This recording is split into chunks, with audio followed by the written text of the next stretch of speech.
আপনি কি কখনো ভেবে দেখেছেন প্রকৃতির বুকে একটি প্রাণীকে ফাঁদ হিসেবে ব্যবহার করে অন্য আরেকটি প্রাণীকে শিকার করার দৃশ্য কতটা বিভীষিকাময় হতে পারে? আজ আপনাদের দেখাবো এমন এক শিকারীর গল্প যে শুধু শিকারই নয়, সে একজন মাস্টার মাইন্ড। একটা নিষ্পাপ বাচ্চার কান্না ব্যবহার করে পুরো পরিবারকে শেষ করার এই ভয়াবহ পরিকল্পনাটি দেখলে আপনারও পিলে চমকে যাবে। আফ্রিকান সাভানার খোলা প্রান্তরে রোদ খুব প্রখর। এখন সময় দুপুরে, যখন রোদ আর গরমে প্রাণীকুল হাঁপিয়ে ওঠে।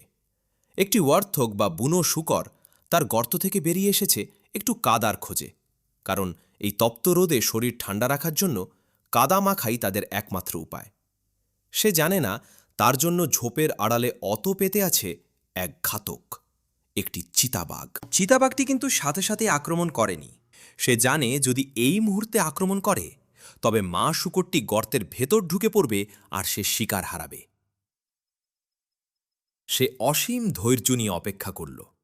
তারপর সঠিক সুযোগে বাচ্চাটিকে ধরে নিয়ে উঠে পড়ল বিশাল এক গাছে।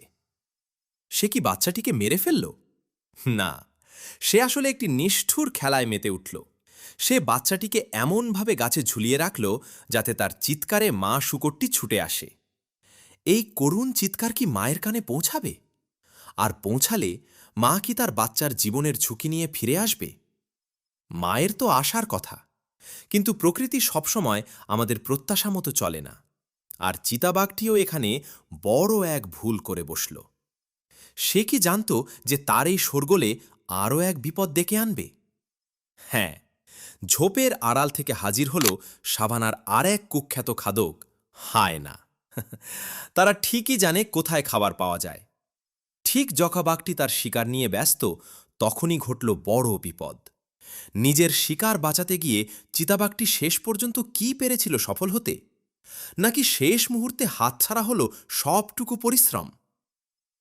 প্রকৃতির এই রুহু ও অবিশ্বাস্য দৃশ্য আমাদের এটাই শেখায়, এখানে প্রতিটি মুহূর্তই বেঁচে থাকার এক কঠিন লড়াই। আপনারা যারা এই ভিডিওটি দেখছেন, আমি নিশ্চিত আপনারা প্রাণীদের খুব ভালোবাসেন এবং তাদের প্রতিটি কষ্ট ও অনুভূতি বুঝতে পারেন। আপনারা যদি সত্যিই প্রাণীদের মনে প্রাণে ভালোবেসে থাকেন, তবে এখনই চ্যানেলটি সাবস্ক্রাইব করে কমেন্ট বক্সে একটি লাভ রিয়্যাক্ট দিয়ে আপনার ভালোবাসাটুকু প্রকাশ করুন।